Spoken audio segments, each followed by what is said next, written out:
यहाँ पे हमने थोड़े से आलू काश्त किए हुए थे अपने घर के इस्तेमाल के लिए, लेकिन जैसे कि विजिबल है कि वीडिंग नहीं हुई भी, so it's not looking very promising. नहीं इस तरह नहीं पुटना, इस तरह नहीं पुटना। मैं तुम दसना हूँ साइड तो शुरू करांगे ताकि फिर उस तरह पुटिए तो आलू जड़ा ना वो बिच कटिया जाता है। तो उसको ये है कि जो प्लांट है एक्चुअली वो यहाँ पे है, तो हम उसको थोड़ा सा हट के खोदेंगे ताकि टमाटर जो आलू हैं वो कटे ना।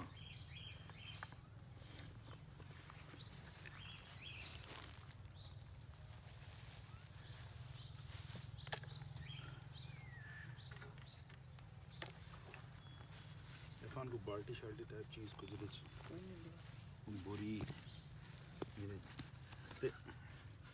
ये तो बड़े अच्छे साइज के आलू हैं।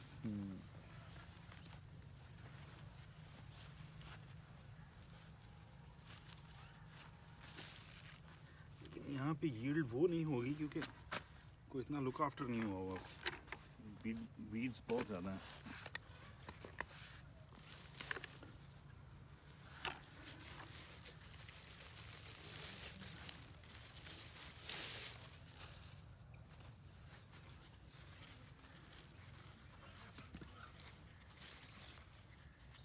आलू का साइज़ अच्छा है वैसे, पिछले साल से तो बहुत अच्छा है।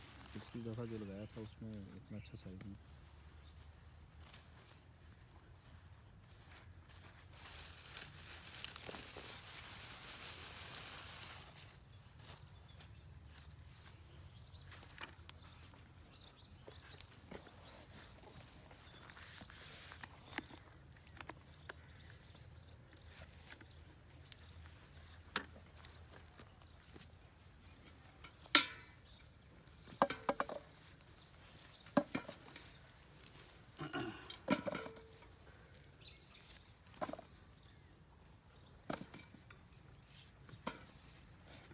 बहरहाल this is how it goes.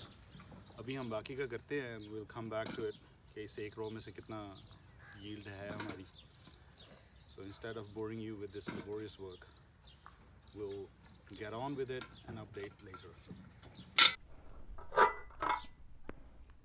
So we took some potatoes out, lit the fire, and they're in the pot. So in a little while we'll have some potatoes which we just dug maybe 20 minutes ago. And if this is not a privilege, I don't know what a privilege is. Eating something which has just been harvested. So here are the potatoes that we lifted this morning and just boiled them, and I have them just like this. I wish I had some butter to put on, but anyway, this is good, alhamdulillah. ये जनाब सवेरे जेडे आलू कटे जे हो जाए।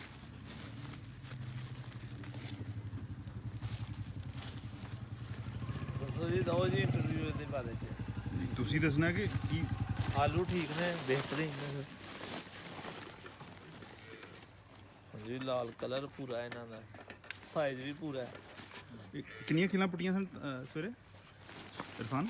5 ਮੇਰੇ ਖਿਆਲ 5 ਪਹਿਲੀ ਤੇ 220 ਬੋਰੀਆਂ ਕਿੱਲੇ ਦੀਆਂ ਨਿਕਲ ਸਕਦੀਆਂ ਨੇ ਇੰਟਰਵਿਊ ਚਾੜ ਛੜੋ ਨਹੀਂ ਇਹ ਭਾਸ਼ਾ ਨੂੰ ਮੈਂ ਕਿ ਪੁੱਛਣਾ ਹੈ ਨਾ ਬੀ ਕਿਹੜਾ ਹੈ?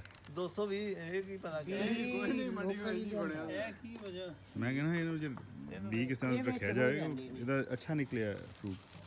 ਇਹਦੀ ਮਾਸ਼ਾਅੱਲਾ ਆਲੂ ਪੂਰੇ ਬਣੇ ਨੇ, ਬਹੁਤ ਅੱਛੇ ਬਣੇ ਨੇ। ਬਹੁਤ ਰਾਫਟ ਦਾ ਲਾ ਹੈ ਇਹਨੂੰ ਕੰਡਾ ਪਈਏ ਕਿੰਨੇ ਨਿਕਲੇ ਨੇ ਭਲਾ? ਸਾਡੀ ਪੈਲੀ ਦਾ ਤੇ ਮਾਲ ਨਾ ਭਗਤ ਢਾਈ ਦੀ ਹੈ। ਹਾਂ 4500 ਹਾਂਜੀ ਅੱਗੋਂ ਸ਼ਕਰਕੰਦੀ ਲਾਉਣੀ ਹੈ। ਆ ਜਾਏਗਾ ਉਹਨੂੰ ਗਿਰਾ ਦੇ ਲਓ ਨਾ। ਉਹਦੇ ਹਾਂ ਇਹ ਉਹ ਹੀ ਨਾ ਗੱਲ ਹੋਇਆ ਮਸਾਂ ਦਾ 2 ਮਣ ਵੀ ਪੈਂਦਾ ਕਿੱਲੇ ਵਿੱਚ ਇਹ ਮਸਾਂ ਦਾ ਹਿਸਾਬ ਦੱਸਿਓ ਜਿਹੜਾ ਕੋਈ ਕਹੇ ਮੰਨਣ ਚ ਹੀ ਹੈ ਨਾ ਦੋਵਾਂ ਨੂੰ ਨਹੀਂ ਉਹ ਨਹੀਂ ਐਵਰੇਜ ਕਰਕੇ ਇਹਦਾ ਦੱਸਣਾ ਵੀ ਇਹ ਕਿੰਨਾ ਕਿੱਲੇ ਤੋਂ ਨਿਕਲ ਸਕਦਾ ਤੇ ਉਹ ਇਹਨਾਂ ਨੇ ਪੁੱਛਿਆ ਮਸਲਾ ਦਾ 20 ਕਿੱਲੇ ਚ ਕਿੰਨਾ ਬਣਾ ਹੁੰਦਾ ਕਹਿੰਦੇ 1.5 ਕਮਣ ਪਾਈ ਲਈ ਜਾ ਉਹਨੇ ਤੂੰ ਜਾ ਤੂੰ ਨਹੀਂ ਦਰ ਵੱਡਾ ਨਹੀਂ अस्सलाम वालेकुम ਤੇ ਪੈਂਦਾ ਕਿੰਨਾ ਮਸਰ ਉਹ ਤਾਂ ਬੀਜੇ ਹਨ ਉੱਥੇ ਥੋੜੇ ਹੋਏ ਹਨ ਸਰੋਂ ਮਸਲ ਤੇ ਥੋੜੇ ਜਿਹੇ ਪੈਂਦੇ ਨੇ ਕਿੰਨਾ ਪੈਂਦਾ ਮਣ ਉਹਦਾ ਕਿੱਲੇ ਕਿੱਲੇ ਵਿੱਚ ਕਿੱਲੇ ਚ 8 ਕਿੱਲੇ 8 ਠੀਕ ਹੈ ਮੈਂ 8 ਵੀ ਬੋਲਦਾ ਨਹੀਂ ਮੈਂ ਉਦੋਂ 4 ਕਿਲੋ ਬੀਜੇ ਹਨ ਉਹ ਆਸਾ ਵਾਲੇ ਥਾਂ 'ਚ ਯਾਨੀ ਕਿ ਇੱਕ ਵਾਰੀ ਵਿਜੇ ਸਾਡੇ ਕੋਲ ਭਾਰ ਵਾਲਾ ਕਿੱਲਾ ਨਾ ਬੜੇ ਮਸਰ ਹੋਏ ਹਨ ਭਾਲ ਤੀਰ ਸਦੀਕ ਦੱਸਦਾ ਸੀ 16 ਮਣ ਕੇ 20 ਮਣ ਨਹੀਂ 25 ਮਣ 5 ਮਣ ਭਾਈ ਨੰਬਰ ਆਇਓ ਭਾਈ ਨੰਬਰ ਵੇਖਿਓ ਕਿੰਨਾ 16 ਮਣ ਅਸੀਂ ਵੀ ਕੱਢੇ ਨੇ ਜੀ ਅੱਜ 25 ਮਣ ਆਈ 5 5 ਕਿਲੋ ਹੈ ਜੀ ਪੱਕੀ ਗੱਲ ਆ 2 ਨੰਬਰੀ ਤੇ ਨਹੀਂ ਕਰਦੇ ਪਏ ਨਹੀਂ ਸਰ 5 ਕਿਲੋ ਪੂਰੇ ਨੇ ਉਹ ਦੇਖੋ ਉਹ ਆ ਦੇਖੋ ਜੀ ਨਿਕਲ ਗਿਆ ਪੂਰਾ ਜਿਹੜੇ ਖਾ ਲਏ ਨੇ ਅਸੀਂ ਅੱਜ ਉਬਾਲ ਕੇ ਹਾਂ ਉਹ ਕਿੰਨੇ ਕੁ ਹੋਣੇ ਨੇ ਭਾਸ਼ਾ 3 ਕਿਲੋ ਹੋਣੇ 3 ਕਿਲੋ ਉਹ ਸਨ 3 ਕਿਲੋ ਤੇ ਇਹ ਤਾਂ ਬਹੁਤ ਠੀਕ ਹੋ ਗਿਆ ਨਹੀਂ ਅਲਹਮਦੁਲਿਲਾ 5 ਨਹੀਂ ਹੋਇਆ ਤਾਂ ਕਰੀ ਇੱਕ ਵਾਰ